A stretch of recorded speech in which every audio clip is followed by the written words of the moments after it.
Mr. Heavyweight Boxing today? Hey, what's up, man? This is Chris, the Nightmare Ariola, and you're watching Mr. Boxing. Heavyweight boxing fans, what's the deal? Just want to give my quick opinion, man, about these upcoming heavyweight fights tomorrow night. You got Jared Big Baby Anderson. He will be taking on Charles Martin, and then on the undercard, you got Arslanbek Makhmudov taking on Rafael Akpejiori. As far as the Akpejiori and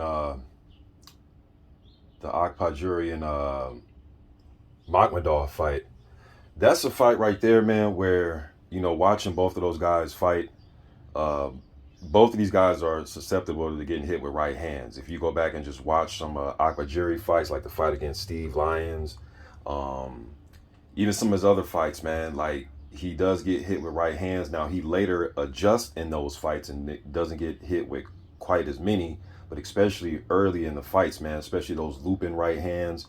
And the same thing with Makhmudov. He's another one. If you watch the Takam fight, Takam was landing a lot of looping shots, a lot of overhand rights and wide looping left hooks, because both of these guys, they're, you know, big, tall heavyweights, man. So they, you know, stand kind of straight up. Both of these guys really don't seem like, you know, they want to, you know, have inside fights. They want to fight from range, use their long arms, use their length, and both these guys want to land big right hands. So that's the thing. Both these guys are susceptible to getting hit with right hands, and both these guys love to throw right hands followed by the left hook. You know what I mean? So, interesting fight, man. It's just, this might just come down to just who lands first.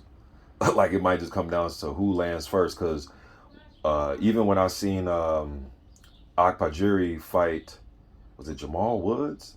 Did he fight Jamal Woods? It was one of these fights, man, and similar to Makhmudov when he fought Takam. To me, they were having their most trouble with guys that are a little bit shorter or a lot shorter, and guys that can crouch, you know, grab them, clinch them, land overhand shots, rip to the body, get them a little bit frustrated, move a little bit. Movement irritates these guys, and then countering back.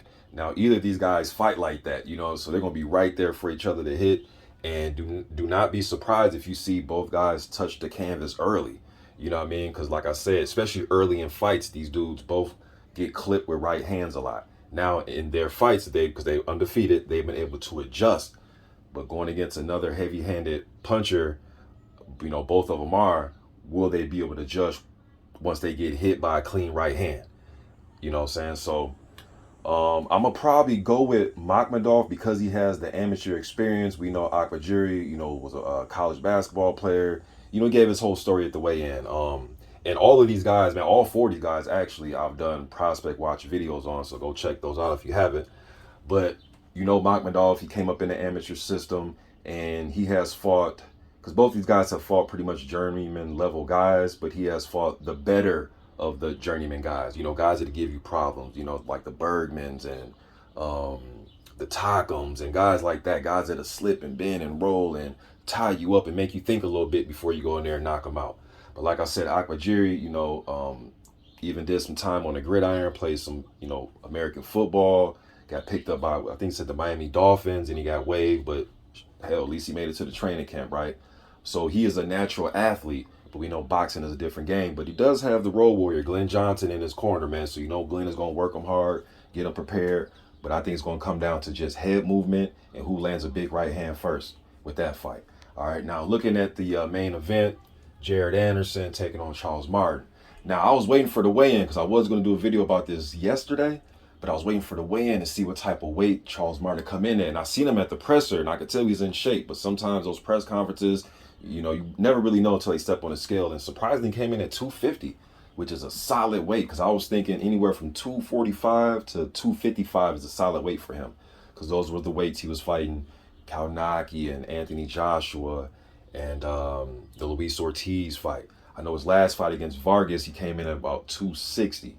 All right, so he's in a lot better shape coming in this fight.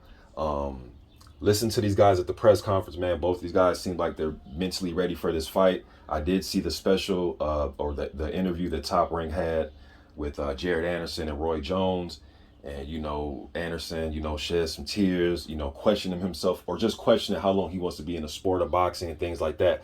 Now, when it comes to that, man, fighters, they're human. They're emotional, right? I remember way back when Mike Tyson was in a national tournament, and you guys can look this up on YouTube. Tyson was in a national tournament, and what's the trainer? I can see his face. I just can't remember his name. Teddy Atlas. Tyson was like in the hallway somewhere at the venue crying, like literally crying, man, like crying tears and, you know, like he was really like doing one of those type of crying segments. And Teddy Atlas put his arm around him, talked to him. Then Mike went in there and beat the dude in like literally like within seconds. It's all on YouTube. It's from way back in the in the early 80s when Mike was an amateur. And then you've heard guys like Ali say that I want to leave the sport at this age. I even think Joseph Parker a few years ago was saying he wants to leave. How old is Joseph Parker? But is he 30 yet? But I remember Joseph Parker was saying something about leaving the sport early. So a lot of these guys say these things, man, and then they end up coming back to the sport.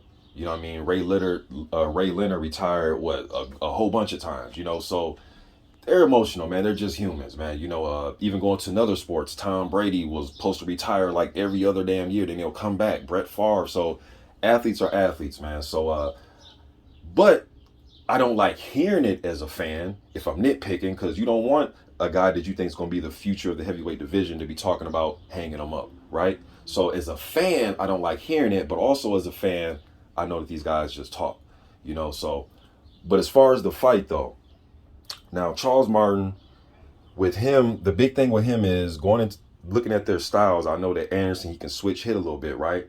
So his last fight against Arias was an undefeated fighter.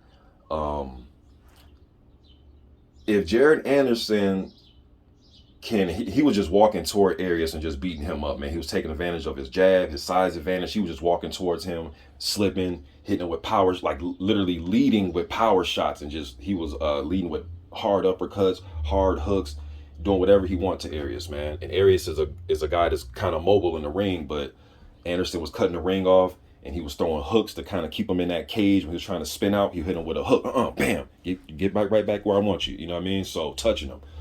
So Anderson can change up his punch variation. He doesn't put everything on every single punch. He'll touch you with a jab, touch you with a depending on how he's standing, but he can touch you with a jab, touch you with the right hand, then boom, put everything on the left hook behind it. He's very crafty with the way he fights. If he can get Charles Martin to react to everything, react to feints, react to the touching punches, if Martin gets into that, he's going to get knocked out, in my opinion, early. If he starts reacting to everything. Now, the Charles Martin that fought Luis Ortiz, and Luis Ortiz is that type of puncher too, right? He doesn't have, at this age, he doesn't have the type of motor that Jared Anderson has, but he's just as smart and he's just as crafty, and he can crack too, right?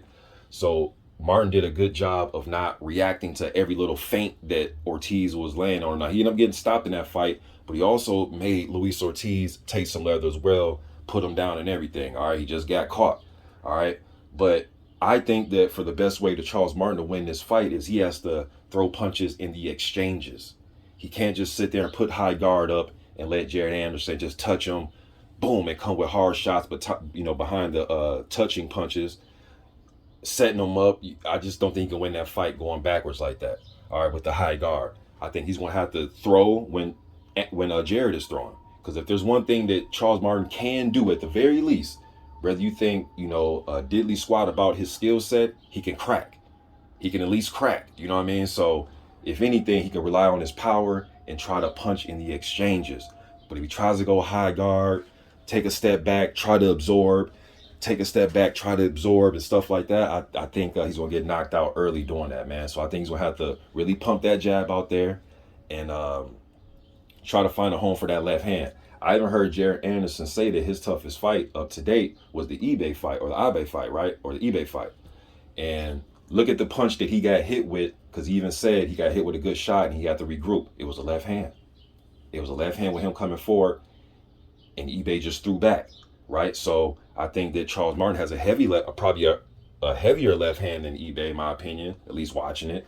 So with a longer reach, you know what I'm saying? And he's a little bit more craftier and more experienced, and he has height and length with his reach.